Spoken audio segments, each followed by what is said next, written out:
Seja bem-vindo ao Macabrocast.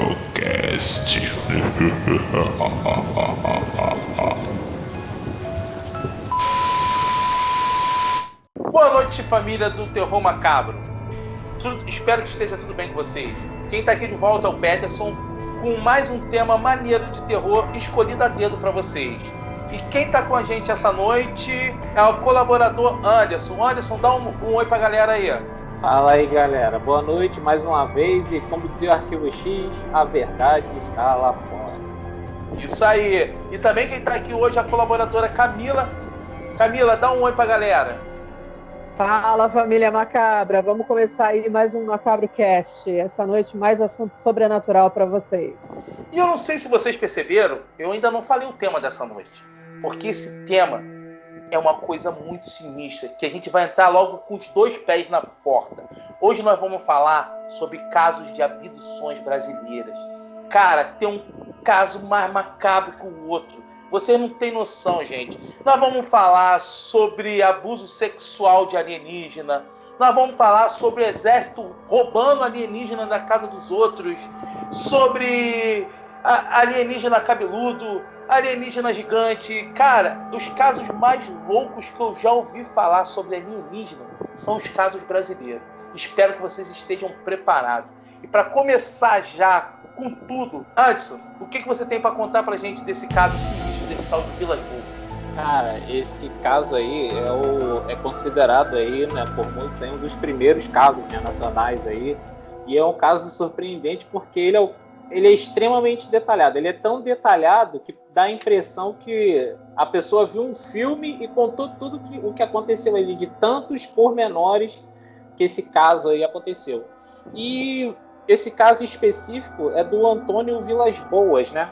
Que era um fazendeiro que num dia estava lá trabalhando, ele e seu irmão, e eles estavam se preparando porque ia ter uma festa na fazenda, né? Naquele dia em específico, eles estavam se arrumando, tal, não sei o quê, estavam dentro da casa, quando de repente um deles percebeu uma luz muito forte em cima de onde era o celeiro da fazenda. Aí ele foi até a janela, abriu, olhou, ficou olhando assim, aquilo lá no longe, aquela luz iluminando assim, sobrevoando o celeiro e tal. Ele achou aquilo estranho, como tem muitas lendas, né, da região, ele falou assim, será que isso é alguma coisa que está acontecendo? O irmão dele, não, deixa isso para lá, tal. Aí ele foi, fechou a janela, ficou na dele, deixou para lá e a luz foi embora. Dias depois, ele estava no quarto dele e ele avistou novamente essa luz. E ele, num ato ali de curiosidade, ele falou, não, vou ver o que é isso. Ele pegou o trator dele e foi em direção a essa luz. E aí começa toda essa história mirabolante de abdução, né? E abdução, até como a gente já está acostumado a ver em filmes, assim, é uma história super detalhada. Ele conta da descrição da nave, como é que a nave pousou, como é que ela era, que ela tinha três apoios para pousar, que a nave era toda brilhosa e tinha umas luzes vermelhas, assim, como se fosse uma espécie de um farol. E ele também descreve esses seres, né? Como eram esses seres. Esses seres usavam umas roupas cinzas coladas, né? Como se fosse uma roupa de mergulhador. Usavam um capacete, né? Com uma máscara, tal, um vitrozinho assim, bem apertadinho com os olhos, e um triângulo, assim, tinha um detalhe em triângulo aqui na frente do nariz. E uma coisa também que chamou muita atenção dele, que da cabeça saíam 3 tubos, né? Um que vinha para a direção das axilas e o outro que ligava da cabeça direto à coluna, assim, na roupa. E muito doido. E ele foi levado, né, por essas 3 criaturas que desceram ali dessa nave para o interior dela, e ali começou toda a questão ali da abdução. Eles começaram a despir ele e tal, fazer alguns exames. Eles pegaram uma espécie de uma máquina que ele descreve, que eles encostaram nele e começou a sugar o sangue, mesmo sem furar a pele dele. Ele só sentia a pressão da sucção, né, no corpo, e o sangue saindo, enchendo um recipiente. Depois vem um outro com uma espécie de que a gente chamaria de álcool em gel hoje, né? Que é uma espécie de um gel gelado. O cara começou a meio que limpar o corpo dele e tal. E aí chega exatamente onde o Peterson falou. O abuso é quase um abuso sexual, né? E nesse caso ali, ele tava ali não entendendo o que estava acontecendo e esses caras vão fazer comigo? Será que eles vão me matar? Vão fazer experiência comigo? Quando de repente veio um ser dessa espécie com um aspecto mais feminino, né? Uma pele assim meia bem parecida com a nossa, com uns pelinhos assim avermelhados, um tom meio avermelhado assim, mas com aqueles traços que a gente está acostumado a ver em todos os casos, né, que relatam de alienígenas, assim, aquele olho mais arregalado, o crânio com um formato um pouquinho diferente, mas essa, no caso, ela tinha até cabelo, tipo assim, ela parecia um híbrido, vamos assim dizer, ela era mais uma... Oi? Que loira! E ele descreve que ela era bem atraente, que ele viu assim, ele achou ela muito bonita, não como a gente vê, aquele, né, o bichinho estereotipado que a gente vê nos filmes, não era assim, ela era até atrativa, tal, tinha um corpo bonito e tal. E num determinado momento ela foi se aproximando ali dele, né? Meio que seduzindo, né? Vamos dizer. E ele começou a sentir uma atração tão grande por ela que ele não sabe explicar. É como se o corpo dele quisesse uma coisa que a cabeça não queria. Tipo assim, a mente não entendia o que estava acontecendo ali naquele momento, mas o corpo dele ia em direção a dela até que aconteceu a relação sexual entre essas duas espécies, né? E dali ela ficou durante um tempo, para resumir mais a história, ela ficou durante um tempo com ele, até um ponto que ela se afastou, não queria mais, e aí esses seres, né, que eu não vou chamar de alienígenas, chegaram, deram as roupas dele, meio que começou a afastar ele da situação. E tem um relato mais impressionante, né? Dos seres aponta, né, para a barriga dela, né, dando a entender, tipo assim, você vai ser papai, ou alguma coisa assim do gênero, e aponta para o céu, né? Querendo mostrar ali que estamos levando o que você criou, né? Em outras palavras. Então, essa história é muito complexa, né? Ela tem muitos pormenores, muitos detalhes. É isso aí que aconteceu. Cara, muito sinistra mesmo essa história. Eu também dei uma olhada, ela é muito, muito detalhada. E assim, é considerado o primeiro caso de abdução da história. E porque o que acontece? Demorou muito tempo para esse caso vir à tona. Então, quando esse caso foi divulgado, já tinham contado um caso de abdução nos Estados Unidos. Mas assim, oficialmente, o primeiro caso de abdução da história é esse caso do Vilas Boas. E assim, é uma coisa que eu acho muito sinistra. E Camila, eu queria saber qual é a sua opinião sobre esse caso. O que você acha dessa história desse abuso sexual, essa coisa com Vilas Boas? Então, Peterson, esse caso ele ganhou notoriedade, né, porque chegou no ouvido de um jornalista que tinha já uma coluna, né, no Cruzeiro que tratava de temas sobrenaturais, inclusive de questões ufológicas. E aí é o que dá um pouco de descrédito para esse caso, né? Que dizem que o Carlos Martins, ele passou as informações pro Vilas Boas.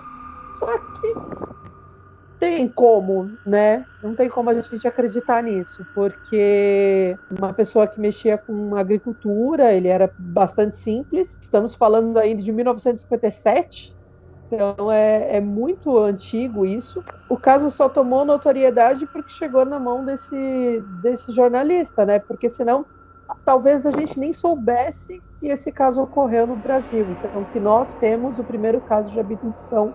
É muito curioso, né? Porque o porquê que eles escolheriam justamente esse cara para gerar um híbrido. Porque tudo leva a crer que foi feito para isso, né? Para fazer pesquisas e para gerar um híbrido da mistura da raça humana com essa raça indefinida aí, alienígena, que a gente não sabe quem são. Porque justamente o Vilas Boas. E o que os alienígenas estariam querendo com a gente, né? A ponto de criar um híbrido. Será que eles criam híbridos com todas as populações da galáxia? Ou só com a gente? Será que a gente era o sortudo, o escolhido? Então você vê pela tecnologia, pelas roupas, por tudo que é uma civilização muito mais avançada tecnologicamente, na questão de inteligência mesmo. Né? É um caso muito estranho mesmo. Agora, eu vou falar do segundo caso, que é um caso parecido, só que ele é tão detalhado quanto, ele chega a ser até mais macabro que esse. Eu vou falar do caso da abdução de Mirassol. O que aconteceu foi que, exatamente no dia 28 de julho, Antônio Carlos Ferreiro, ele era um vigia lá na cidade de Mirassol. Na cidade de Mirassol era um polo industrial de móveis, sabe? Ele fabricava móveis para o país inteiro. E o Antônio, ele trabalhava na fábrica Transmóveis Fafá. Ele trabalhava na fábrica que se chamava Transmóveis Fafá. Ele era um vigia noturno e na época ele tinha 21 anos. Ele era um cara que ele era semi-analfabeto, ele só sabia escrever o próprio nome dele. E na madrugada do dia 28, exatamente 3 horas da manhã, e ele foi no banheiro. Quando ele foi no banheiro, ele viu umas luzes, a uns 50 metros assim, sabe? Umas luzes verdes. E ele entrou no banheiro e falou assim, cara, o que é aquilo ali? Quando eu sair, eu vou ver o que é isso. 3 criaturas de mais ou menos 1,20 m. Assim que ele saiu do banheiro, eles renderam ele com uma caixa, jogaram uma luz vermelha em cima dele. E aquela luz vermelha paralisou ele. Ele fala que o cachorro tentou fazer alguma coisa e eles paralisaram o cachorro caiu como se tivesse morrido.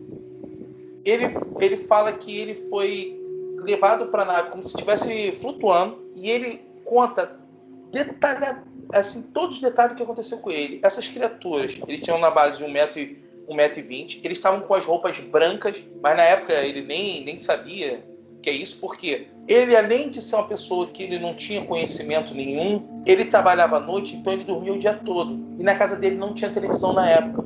Ele nunca tinha ouvido falar desse caso de abdução, de alienígena. Então, não tinha como ele inventar uma história tão detalhada, tão rica de detalhes, se ele nunca tinha ouvido falar daquilo. E isso é uma coisa que o pessoal falou muito. Quando ele acordou, ele estava dentro de uma nave maior, com mais ou menos 10 seres em volta dele. E nisso ele pôde perceber que eram seres diferentes. Tinha os seres verdes, da base do 1,20 m, e tinha os seres que eles eram como se fosse chocolate, mas eles tinham quase 2 metros. O cabelo deles era avermelhado, eles tinham a orelha pontuda e eles eram muito feios. Eles eram feios, sabe? E ali eles fizeram os estudos com ele, levaram ele para uma outra sala, e essa outra sala, eles tiraram a roupa dele, rasgaram a cueca dele, passaram um líquido em volta do corpo dele e entrou uma alienígena. Dessa alienígena vermelha, que ele fala que ela era muito feia. E além dela ser feia, ela tinha um bafo, um cheiro na boca horrível. E ela foi para se aproximando e ele entendeu que eles queriam que ele copulasse. Mas ele não queria, porque ela era horrível.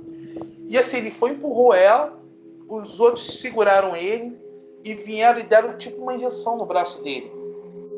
Nisso, ele deitou, ela foi por cima, ele falou que ficou paralisado, e ela copulou com ele, aí saiu dali, e um daqueles se tirou ele, levou para outro canto, foram vestir ele e falaram na mente dele que eles tinham escolhido ele para fazer um híbrido, e esse híbrido seria estudado, e que ele não se preocupasse que nada de mal ia acontecer com ele, mas eles iriam voltar.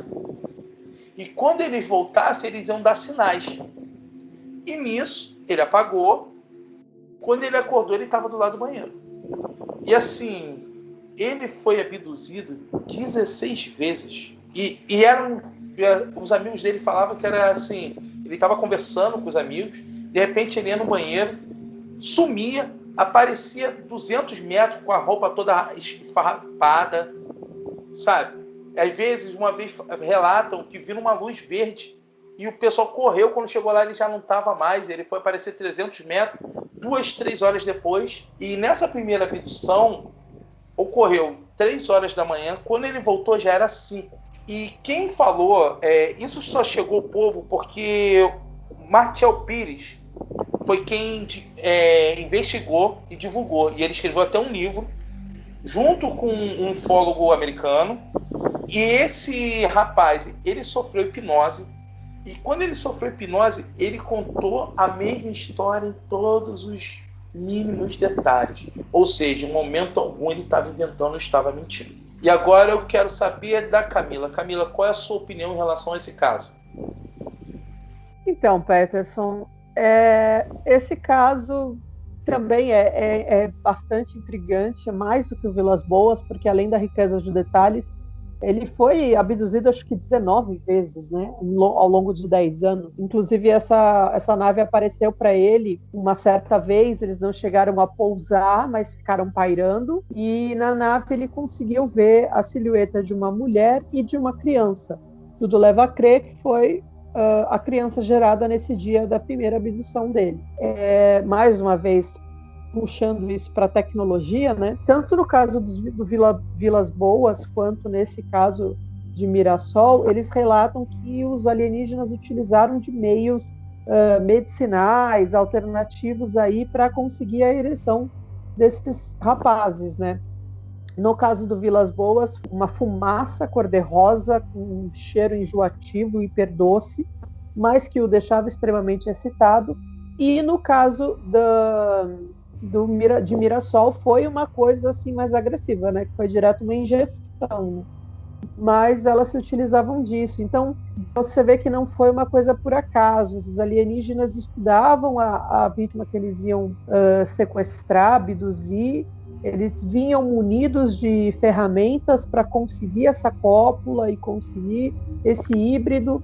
E um outro fato curioso também, desse que meio que comprova essa história, é que o João ele tinha um cartão de ponto que ele tinha que bater a cada 15 minutos na máquina. E aí ele fazia a ronda e batia esse cartão. E nesse dia foi um dos únicos dias que ele sumiu durante 2 horas, 3 horas, ele não bateu o ponto. E, se eu não me engano, teve alguém que chegou para fazer entrega e também comentou, né, que ele não estava, né, testemunhou que ele não estava no posto dele. Então, se ele não estava no posto dele, ele tinha ido para onde, né? Que é justamente o momento que ele havia sido abduzido. Então, não é um caso que só ele fala, né? Tem pessoas envolvidas e que corroboram esse caso. E agora você falando, eu lembrei outro detalhe que a mãe dele falou, que quando ele chegava em casa, ele sempre chegava, acordava a mãe, conversava um pouco, tomava um café e ia dormir. Nessa noite, ele chegou direto e foi direto pro quarto. Aí a mãe dele estranhou. Aí foi lá e falou: meu filho, o que aconteceu? Você não vai tomar nenhum café? Aí ele: mãe, aconteceu uma coisa incrível. Aí ele contou a história toda para a mãe dele. Só que a mãe dele, no início, não acreditou. Ela achou que ele tinha sido assaltado. E ele tomou uma paulada na cabeça e estava tendo visões.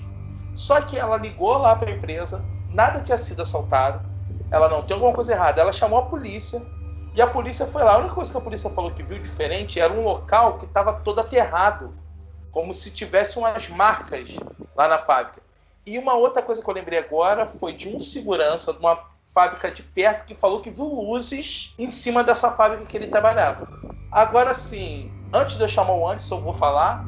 Eu estou com 40 anos, chegando a quase 41. Quando eu chegar a 50, eu queria que senhores aliens me abducissem e me dessem umas doses dessa sua injeçãozinha, entendeu? Porque eu vou precisar. Isso aí, quem sabe vender. Mas é justamente isso que eu estava falando, porque a gente só foi começar a estudar o Viagra por volta de 96, 97, né? E demorou a ser comercializado. E eles já tinham isso desde os anos 50. E Anderson, voltando, qual é a sua opinião sobre esse caso, sobre esse negócio desse abuso, esse Viagra interestelar aí, que deixa os caras doidão? Como é que é essa coisa? O que você tem a dizer pra gente? Eu já tô com 42, eu não tô precisando de nenhum Viagra interestelar não, tá? Obrigado. Só pra descontrair. Mas, cara, esse caso é como vocês já explicaram bem o caso. Só vou fazer um breve comentário. Como é que um cara que não tinha estudo, não tinha conhecimento, tinha uma vida muito difícil, né, muito ali esforço, ia inventar uma história com uma riqueza de detalhe tão grande? É muito surpreendente essa história. É muito surpreendente. E o mais doido que as poucas coisas que favorecem a versão dele é a marca, né, como vocês mesmos citaram, e a outra empresa, o outro segurança que viu a luz. É a única prova que faz com que as pessoas falem assim, esse cara tá maluco, porque tirando isso, não teve nenhum vestígio, e como vocês falaram, o que acontece? Eu já trabalhei numa equipe de segurança, existe um aparelhinho que você marca o ponto, é para forçar com que a pessoa faça ronda no local. Então esse aparelho fica em pontos específicos da empresa e ele tem que ir de tal hora a tal hora até determinado ponto. Aí bate o cartão lá, bate isso para provar que ele fez todo esse trajeto. E quando aconteceu isso, ele ficou sumido por 2 horas, né? Ele ficou 2 horas sem bater o ponto. Então é o que corrobora tudo que aconteceu ali.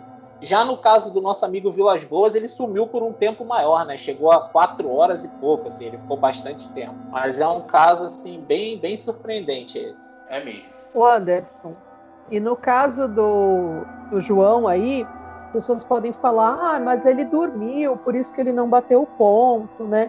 Só que aí tem as questões, né, da polícia ter ido investigar e o solo tá queimado e as visões. E nunca aconteceu isso com ele, porque justo naquele dia ele ia dormir, apagar e voltar com essa história toda.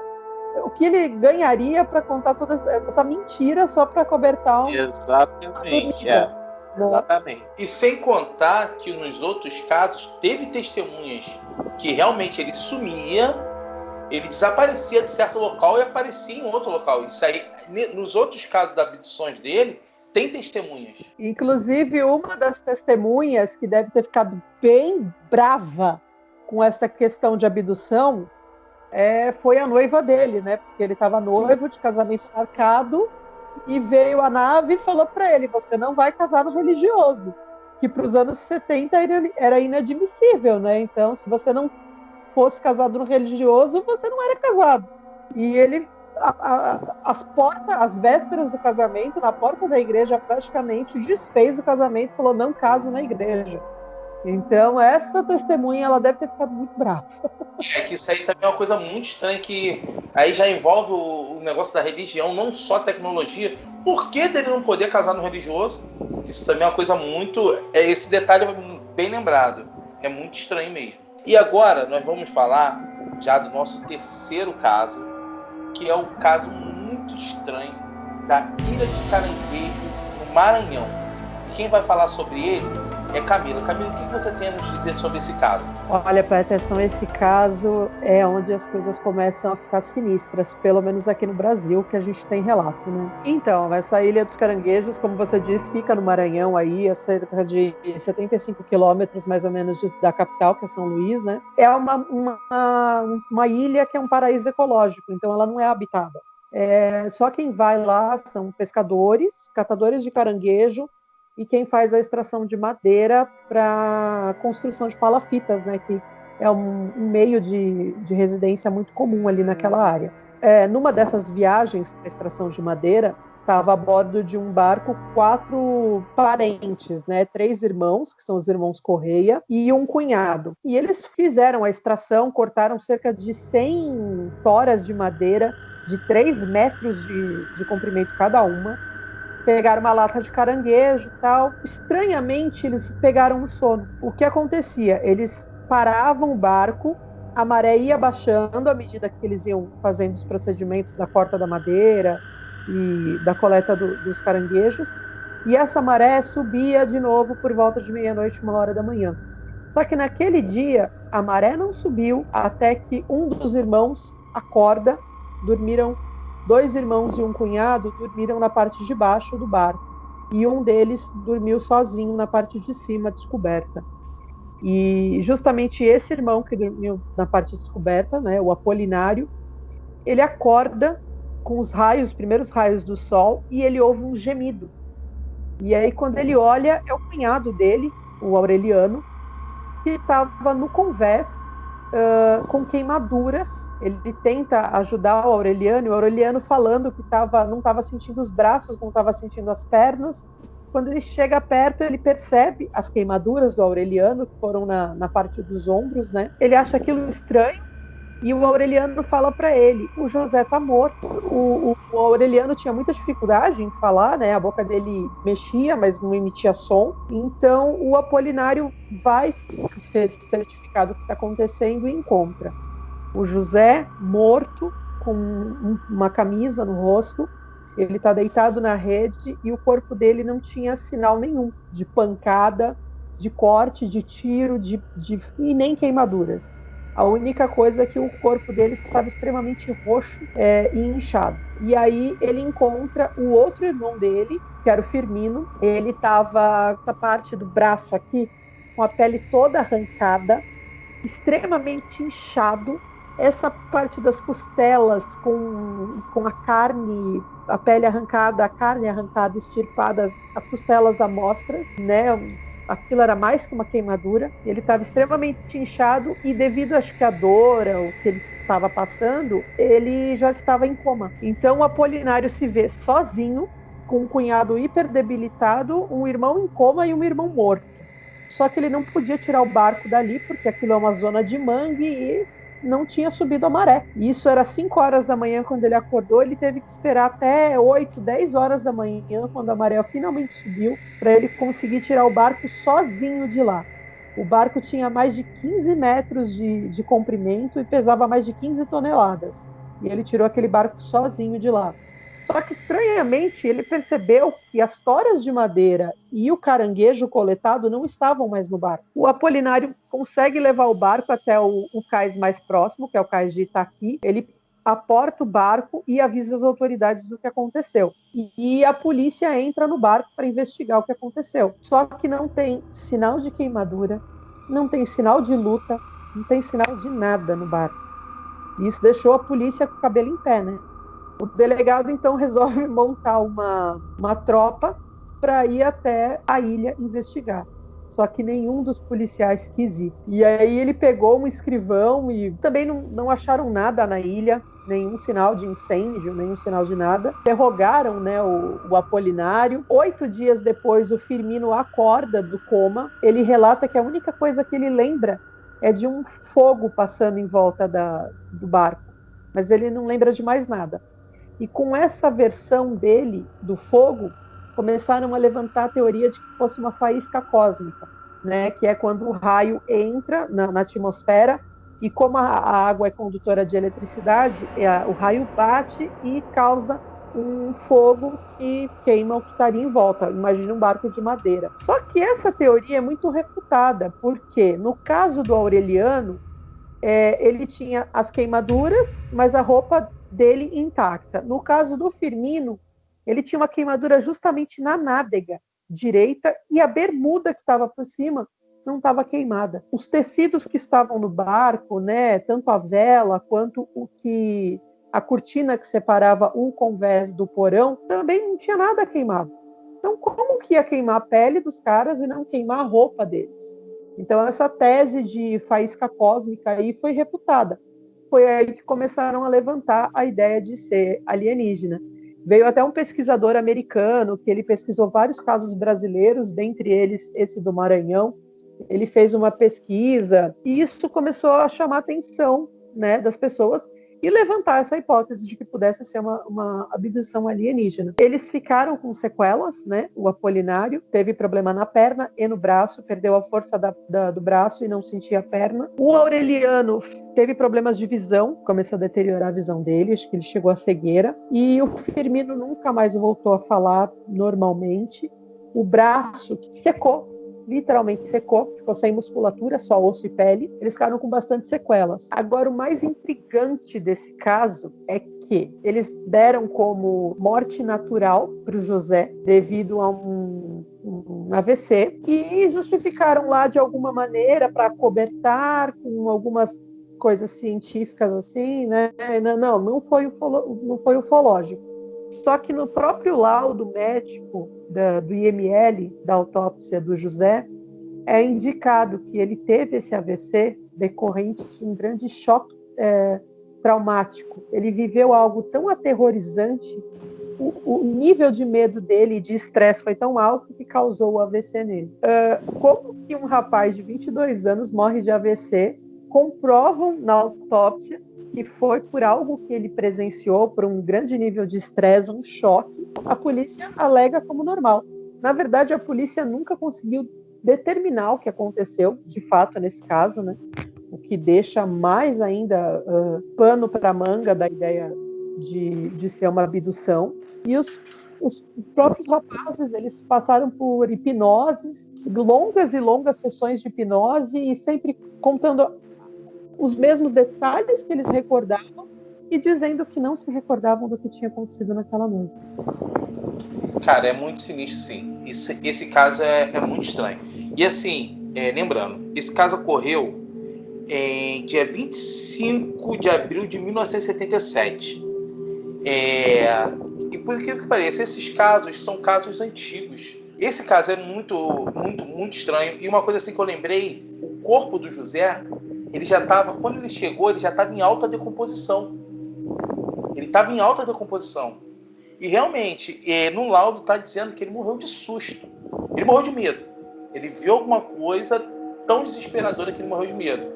E essa ilha de Caranguejos tem vários outros relatos. Várias outras coisas que acontecem. E um tempo depois, também teve um caso parecido que também tem uma morte e na ilha dos Caranguejos. Entendeu? Foi exato. Foram exatos 10 anos, Peterson. Foram exatos 10 anos depois. Aconteceu o mesmo caso e, por incrível que pareça, esse caso aconteceu na madrugada do dia 25 para o dia 26 de abril. E esse segundo caso aconteceu no dia 28 de abril. Então, eles têm um problema aí com esse mês e com essa data aí dos dia 20. Também foram 4 pessoas, um morreu, 2 ficaram gravemente feridos e um acho que também teve coma. Foi exatamente a mesma coisa. Muito estranho. E agora, Anderson, qual a sua opinião sobre esse caso? O que você tem para falar pra gente? Esse caso aí dos irmãos, cara, já entra numa vibe mais agressiva, né? Vê que o primeiro foi só...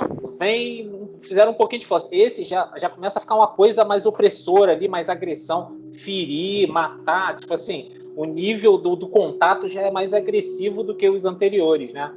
Que foram citados. E vale lembrar também que, na época, a Força Aérea Brasileira criou o que eles chamam de Operação Prato, né? Que começou com o intuito de investigar esses casos que estavam acontecendo na região ali, que nesse período foram muitos casos. Tipo assim, não foi só esse em específico. Começou a pipocar casos ali naquela região ali, e a Força Aérea fez uma investigação que durou em torno de 4 meses. Isso no ano de 77, né? Que foi o ano que foi o ocorrido aí. Mas, aparentemente, não acharam nada que falasse, realmente teve. Eu acho que também, se tivesse achado, eu não acredito que eles falariam, né? Tem esse ponto de vista também. E diz que eles ainda continuaram fazendo algumas investigações durante o ano de 1978, né? O ano seguinte, mas não foi muito na frente, não. E uma outra coisa também, que na época do ocorrido, que quando o assunto veio à tona, que o jornal local lá falou, aconteceu um caso misterioso lá na Ilha dos Caranguejos. Avistamento de nave, que quando isso veio à mídia, eles foram isolados, provavelmente pela Operação Prato ou alguma coisa ou a polícia que estava investigando o caso ali deixou eles meio incomunicáveis, né, durante um tempo, tal, que isso só incentivou mais, aguçou mais, né, a curiosidade da imprensa e de todo mundo lá querendo saber. E tem um jornal local, eu acredito que isso tenha sido eles falam que pode ser uma informação inventada, porque jornal a gente sabe como é que é, né? Que eles falam que apareceu uma chama voando, uma coisa luminosa voando dentro do barco, tem detalhes ali que eles narram, um objeto volumoso pesado pegando fogo, que passou ali pela embarcação, mas isso meio que contradiz o que os envolvidos ali, mesmo sobre hipnose, né, que veio um especialista para fazer a hipnose deles, para tentar tirar uma informação, eles continuavam falando a mesma versão, eles não lembravam, eles só lembravam até determinado ponto e a partir do ponto que eles acordaram. Esse meio da história ficou nebuloso até hoje, diferente dos casos anteriormente citados, que são ricos de detalhe, né? Esse eles não lembram. E esse caso que nós vamos falar agora, cara, esse caso é digno de arquivo X. Ele tem exército, tem acidente com nave espacial, Tem fazendeiro pegando alienígena e botando dentro da casa dele. Tem nave espacial gigante que é leve como uma pluma. Cara, esse caso ele é tão sinistro que ele lembra muito do caso Roswell, que originou aquela base americana Área 51, que os Naruto queriam invadir ano passado, entendeu? Vocês sabem de onde que eu tô falando. E assim, esse caso, ele ocorreu em Santana da Bahia, no ano de 1995, exatamente na madrugada do dia 12 de janeiro. O que aconteceu? Nessa madrugada teve um grande apagão na cidade. A fazenda do seu Beto Lima, mais ou menos 1h30 da manhã, o Beto estava caçando. Perto de uma lagoa na fazenda dele, ele viu que caiu uma coisa. Ele chegou lá perto, era como se fosse um objeto prata do tamanho de um carro.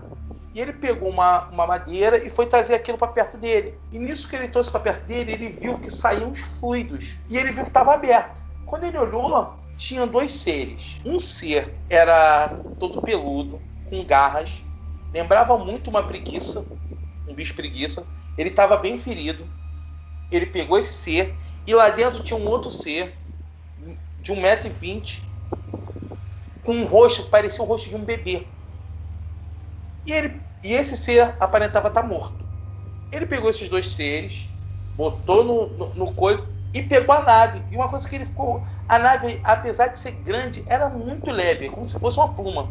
Ele pegou aquilo, botou na caminhoneta dele e foi para a fazenda dele lá. Botou as criaturas e aquela coisa. De repente, o fall de 5 horas da manhã, o exército invadiu lá o 35º Batalhão de Infantaria do Exército, com 3 caminhões e soldados fortemente armados. Eles sabiam que aconteceu alguma coisa e eles estavam na redondeza. E como eles viram uma outra nave, eles invadiram a fazenda, foram olhando e chegaram. O que vocês viram? O que vocês viram? E encontraram uma criatura. E essa criatura era o tipo de bicho preguiça que ainda estava vivo. Então eles pegaram a criatura, botaram dentro de um caminhão, pegaram uma outra criatura que já estava morta, botaram também lá dentro e pegaram a nave. E nisso eles saíram, foram no encontro da outra, tinha uma outra nave, eles recolheram a outra nave e logo depois chegou um outro caminhão com os homens que eles não estavam fardados, mas também com mais 3 oficiais da Marinha. E esses oficiais foram quem assumiram o caso. E pegou tudo, saiu e proibiu. Falou, você não vai contar nada disso que vai acontecer aqui, entendeu? Se você contar, vai acontecer várias coisas com você. E logo depois, um tempo depois, desses militares mandou uma carta se desculpando, mas dizendo que ele não podia falar nada para ninguém, que aquilo ali é um caso do Exército Brasileiro. O que ele fez? Ele pegou essa carta como prova e soltou a história na mídia. É um caso muito estranho. Tem várias testemunhas. Os funcionários são testemunhas que ocorreu isso.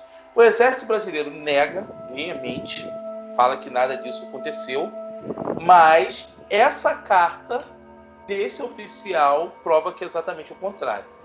E, cara, esse caso é um caso completamente surreal. E, Anderson, qual é a sua opinião sobre esse caso? O que você tem para falar da gente? Então é como você falou anteriormente, esse caso é um caso digno de Arquivo X mesmo. É a história completinha, porque tudo isso que você citou, mas assim, não é um caso isolado, assim, que algumas pessoas participaram do evento. Não, isso juntou o exército, a população da cidade. É um negócio muito grandioso. Mesmo se passando no período, né, que foi, né, que é 95, né, que é mais recente, a gente já tem referência de outros casos, mas foi um caso que a cidade inteira participou. Tipo assim, não tem como dizer que não aconteceu. Tipo assim, não é uma história inventada por uma pessoa, né? Inventada, né, entre aspas, né? Não tem mais o que acrescentar. Esse caso aí é um caso fora da curva. De todos os que a gente contou, ele é o mais detalhado, que mais teve testemunha. É um caso grandioso mesmo. E assim, agora me lembrou, esse início desse ano, que teve uma coisa parecida aqui no Rio de Janeiro, nós somos do Rio de Janeiro, tem uma fábrica de armas em Magé, estado do Rio, que tem várias filmagens de um objeto azulado que caiu dentro da fábrica. Um barulho horrível. E no outro dia de manhã, cara, mais assim de 30 helicópteros voando, sobrevoando Magé. O exército fechou a fábrica, ninguém podia chegar perto. E lembra muito esse caso da Feira de Santana. Só que agora, como a gente tem mais tecnologia, foi filmado. E são várias e várias pessoas filmando o objeto caindo. Tem até um que eu vi no YouTube que a pessoa conseguiu invadir lá e filmou a nave azulada. Entendeu? Isso aí me lembrou muito esse caso. E Camilo, qual é a sua opinião sobre esse caso da Feira de Santana? Então, Peterson, esse caso é surreal, porque parece cena de filme mesmo, né? Inclusive, uma das características da nave, né, é que ela era toda espelhada, né? De maneira que ela refletisse o que estava em volta. É uma técnica de se camuflar, né? Só que, ao mesmo tempo que é surreal, ela tem várias testemunhas, né? Porque já tinham acontecido vários avistamentos de luzes e coisas plainando e objetos caindo dias antes, né, do apagão. Teve um funcionário da companhia de energia que depois apareceu e ele falou que ele estava na porta do quartel mexendo no poste, vendo o que tinha acontecido por conta do apagão, vendo que fase que era e tal, e de repente saiu 3 caminhões a toda velocidade, e quando viram que ele estava mexendo no poste, voltaram e ameaçaram esse trabalhador da companhia de energia, né? E aí fica a pergunta, mas por que eles ameaçariam o trabalhador da companhia de energia se eram um comboio com 3 caminhões saindo do batalhão? Coisa mais comum. Eles estavam apressados? Estavam, mas até aí o cara não ia achar nada. Só que ele achou justamente estranho o fato do comboio voltar e ameaçar ele. Então, e o exército fala que não aconteceu nada, que eles não estiveram na área. Dizem que quem avisou o exército do que estava acontecendo, a aeronáutica, enfim, foi a aeronáutica americana, que eles estavam de olho nesse OVNI e eles viram quando o OVNI caiu aqui no Brasil e eles avisaram. Foi por isso que o exército foi lá em busca do que tinha acontecido, porque até chegar na região eles não sabiam o que tinha acontecido, né? Os soldados, muito menos, eles estavam procurando às cegas. Inclusive, dizem que um soldado, quando se deparou abriu o saco e viu o humanoide morto, ele falou, Jesus Maria, né? Ele fez o sinal da cruz e falou, não é uma criatura deste mundo. E depois, na carta, ele conta, né, que ele teve essa reação. E o bicho preguiça, a gente fica levantando questões, né? Seria um bicho que existe em outra dimensão, em outro planeta, né? Seria como a gente tem os cachorros aqui, seria um bicho doméstico, seria uma outra espécie de pessoa, de alienígenas, convivem mais de uma espécie dentro do mesmo planeta, diferente da gente, né, que só temos nós, os seres humanos. Ou seria o nosso bicho preguiça que foi levado para testes e estava sendo trazido de volta com uma inteligência acrescentada, ou simplesmente buscado. Não dá para acreditar que eles simplesmente tiraram o bicho preguiça daqui e estavam levando, porque dizem que esse bicho preguiça encontrado na nave, ele tinha toda uma inteligência, expressões, reações. Inclusive, ele agarrou a mão de um dos soldados como se pedisse ajuda, porque ele estava ferido, né? E ele tentava resgatar esse bicho, esse ser humanoide que estava morto, em cima do controle, painel de controle. Ele tentava resgatar, foi por isso que a escotilha abriu e o Beto viu esses bichos saindo. Então, ele tinha um grau de inteligência. Seria o nosso bicho preguiça melhorado, que foi levado para experimentos e estava voltando numa um novo ser, uma nova criatura, ou seria uma espécie que eles já têm lá fora, né? Então a gente fica pesquisando. Mas é muito engraçado, porque os detalhes desses casos todos que a gente vê só comprovam que a gente não está realmente sozinho nessa galáxia, né? Não, isso aí com certeza. Com certeza. E esses casos aí todos, e sem contar vários e vários e vários, há pouco tempo atrás o governo russo, ele até tinha falado, o Putin falou o seguinte, que se os Estados Unidos não contasse tudo que ele sabe sobre os aliens, os russos iam contar. E assim, os russos realmente, eles, de uns tempos para cá, eles estão falando, já estão abrindo mais. O próprio Estados Unidos, há pouco tempo, eles comprovaram que existe OVNIs, a NASA já falou. Isso aí, assim, a minha tese é a data limite chegando, entendeu? É como disse o Xavier, que os aliens, eles vão ter permissão para se mostrar.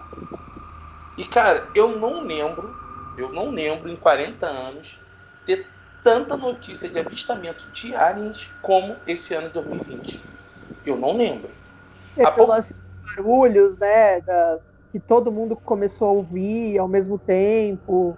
Aconteceu bastante coisa bizarra esse ano nesse sentido. E, cara, tá acontecendo muita coisa estranha, muita coisa estranha. Eu acho que vai ocorrer uma mudança muito grande. E eles vão mostrar que realmente nós não... É o que eu acredito, que nós não somos os únicos seres pensantes no universo. O Armstrong, quando ele foi à Lua, tem uma parte que foi cortada, que ele fala: vocês estão vendo isso, vocês estão vendo isso. Eles são lindos. Eu tô vendo, vocês estão vendo. Aí o pessoal fala: Armstrong, estamos vendo, mas não fala nada. Aí cortou. E depois volta. E assim por diante, cara. Toda civilização tem história dos seres vindo do espaço. Toda civilização tem história dos seres vindo do espaço. E eu acho que realmente nós vamos ter mais novidades até o final do ano. E a partir do ano que vem, eu acho que eles vão se mostrar. Espero que seja uma coisa boa. Pelo menos eu acredito. Tem até uma representação, né, do que seria um astronauta nas pirâmides, né, do Egito. Então, são coisas muito antigas, né, dos astecas, dos maias, que já fazem menção a eles. E a gente vê nesses casos, o primeiro suposto híbrido, né, que foi gerado de uma abdução, pelo menos que a gente tenha conhecimento, ocorreu em 57. Então, quer dizer que esse híbrido pode estar andando no meio de nós, né? Tanto ele quanto os outros que vieram depois, e eles podem ter, assim como eles vieram no caso do João para mostrar, né? Veio a alienígena com a criança para mostrar para ele, eles podem trazer esses alienígenas para conviverem aqui com uma determinada idade e eles trazerem essas pessoas. Então a gente não sabe com quem que a gente está convivendo, né, nessa população mundial. E, galera, eu já estou avisando, nós no futuro vamos fazer um especial do caso Prato, que é o caso mais estudado da história do Exército Brasileiro de ufologia. É um caso muito bizarro. E, assim, espero que vocês tenham gostado do material. Por favor, não esqueçam, dê o seu like, dê uma força pra gente, se inscrevam no canal. Se vocês puderem, a mostrar para um amigo, a mostrar para o pai, para a mãe, sabe? Esse trabalho que está sendo feito com carinho para vocês. Nós estamos tentando pegar o terror e botar em outro nível, sabe? Porque o que acontece? O terror te faz pensar, o terror te faz refletir. O terror, ele ensina muitas coisas. A gente precisa ver o mal para poder reconhecer, sabe? Então, o terror também é cultura. Nós vamos trazer daqui a pouco, vamos falar sobre livros, nós vamos falar sobre filmes, vamos falar sobre coisas bizarras. Deem suas dicas pra gente, o que vocês querem que a gente fale, sabe? Esse trabalho está sendo feito especialmente para vocês que amam o terror, para vocês que gostam do terror. E desde já eu vou me despedindo, mas sem antes, dá o seu recado final aí pra galera, por favor. Cara, essa pauta realmente é uma pauta que faz a gente pensar, né, cara? Porque eu vou dar uma opinião extremamente pessoal agora. Eu não sou uma pessoa que eu vou chegar assim, eu sou cético. Não. Mas eu não sou aquele crente fervoroso da ufologia.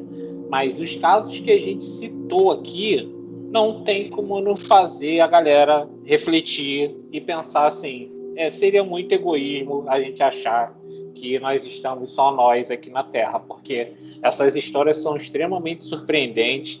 São histórias com algumas provas, na maioria delas, né? Com imagens, com testemunho de várias pessoas. E é isso aí, cara. E até o próximo programa. Valeu, Anderson. E agora, Camila, dá um alô pra galera. É isso aí, gente. Como o Peterson disse, a gente tem que entender o mal, conhecer o mal para reconhecer o mal. E eu vou falar para vocês se inscreverem no grupo Terror Macabro Brasil, que é o nosso grupo do Facebook. Lá também a gente fala sobre livros, contos, sobre os temas sobrenaturais. Então se inscrevam lá, vamos fazer a nossa família macabra crescer. E aqui deixem seu like, curtam, compartilhem. E vamos ajudar a espalhar o terror por esse Brasil nosso, né? Muito obrigado mesmo, até a próxima. Valeu, galera.